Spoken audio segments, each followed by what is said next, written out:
भाई एक बात मेरे को आज तक ये समझ में नहीं आई कि ये जो हिंदी की पुस्तक के जितने भी कवि, जितने भी लेखक हुए, उनके माता पिता का देहांत बचपन में ही क्यों हो जाता था। और ये सारे कवि, सारे लेखक अपनी प्रारंभिक शिक्षा घर पर कर कैसे लेते थे?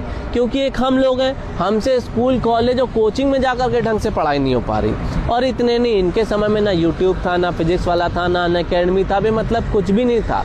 उसके बावजूद इन्होंने उर्दू, अरबी, फारसी, बंगला, फ्रेंच, जर्मन और भगवान ना जाने किस किस भाषाओं का ज्ञान खुद से घर पर अर्जित कर लिया। और भाई ये सब कुछ करना ना आम आदमी के बस की बात नहीं है। और हर कवि, हर लेखक के अंदर एक बात सबसे कॉमन थी कि सबका प्रारंभिक जीवन बड़ा कष्टदायी रहता था और सभी ने मैट्रिकुलेशन की परीक्षा प्रथम श्रेणी में उत्तीर्ण की थी।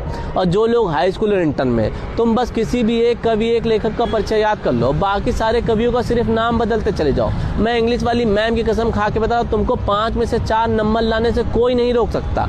और एक बात मेरे को आज तक ये समझ में नहीं आई कि कवि बनने से माता पिता का देहांत हो जाता था कि माता पिता का देहांत होने के बाद आदमी कवि बन जाता था। और हिंदी होगी सबके लिए आसान। मेरे को सबसे कंफ्यूजिंग भाषा यही लगती है, क्योंकि सुमन, सुनीता, शिवानी, पूजा, खुशी, खुशबू में कहाँ छोटे ओ की मात्रा आएगी और कहाँ बड़े ओ की, यही नहीं समझ पा रहे। और कहाँ प्रियंका, योशिता, शाल्वी, रिंकी, निधि, रोशनी, प्राची, प्रीति में बड़े की मात्रा लगाएं और कहाँ छोटे की। अबे बहुत कंफ्यूजिंग भाषा है भाई हिंदी।